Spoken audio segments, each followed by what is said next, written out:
We now return to This Week in Baseball.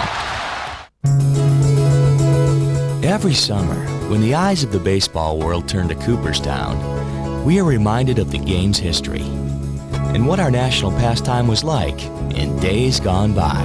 This is the baseball that our great-grandfathers and our great-great-grandfathers watched and played. Until you see a vintage baseball game, you haven't really seen baseball.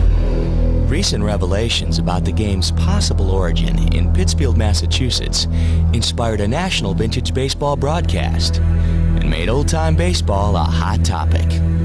But it's been thriving in Old Bethpage, Long Island for 25 years. When you sit here and look at a barn in center field and a split rail fence that's half broken, you know, and the green grass and the bushes coming out of the fence, I mean, you feel like you're playing 19th century ball. Hip hip huzzah! Hip hip huzzah! Hip hip huzzah! Anybody who puts on one of these uniforms gets drawn back into the past a little bit and is reminded of the history of the game and how important it has been for so long in America. One of the goals of this Vintage Baseball League is to clarify the ever-shifting rule book from the sport's formative years. At Old Bethpage, there are two distinct styles of play, one from 1864 and one from 1887. Well, in the 1864 league, the first thing you'll notice is the pitching is done underhanded. If a ball was caught on one bounce, there's still an out. Wherever the ball first landed determined whether it was fair or foul. If it hits in fair territory, bounces foul, it's still a fair ball. It doesn't have to pass first or third like today. By the 1880s, pitchers threw overhand, and the foul lines were much like they are today. But there remain some distinct differences. In 1887, there were 5 balls for a walk and 4 strikes for a strikeout, and fouls didn't count as strikes. So you could frustrate a pitcher by fouling a ball off all day and still have a nothing count. Throw one by in here, strike 4. In any of the years past, one rule made it clear that it's not what you bring to the game, it's what you don't. You don't bring a glove. They didn't have gloves back then, and that's probably the biggest shock for people who come to watch the games. And the balls weren't much softer either.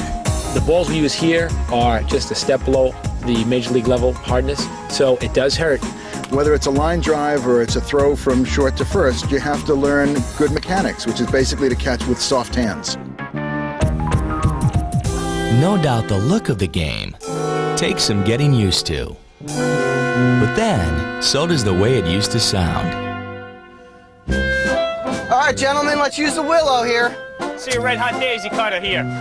A red hot daisy cutter is a hard hit ground ball. It's hit so hard it sort of tears up the grass and the flowers on its way through the infield. We have a muffin for a player who's not so skilled. Hey, we got a muffin at the plate here, Josh. Throw it right by him. One of my favorites is showing ginger, which is another word for hustle. Oh, that's the ginger there! All right, Thunderbolt! Huzzah! Huzzah! It makes you wonder which of today's major league players would have fit right in with the past. There are a few major leaguers out there that I think could cut it in vintage baseball, that I think are that type of cut. I see Craig Counsell out there. Counsell! You bet! Jim told me I think he could hit in any era. Number 400! A guy like Craig Biggio comes to mind right away. Well, I don't know. People say that maybe I might be a throwback player. I mean, there's really only one way to play the game in my eyes. Might as well go out there and enjoy it and have fun and just get dirty a little bit. It's precisely that philosophy that spurs these throwback ballists on. Nothing more, nothing less than a love for the game. In this league, we're playing at a very innocent era in the game. This is the way baseball should be played. You got it. We're bringing back what baseball used to be. It's a game, it's a ball, it's a bat, it's a boy out there playing in the field with his friend. It's having fun. That's what baseball is.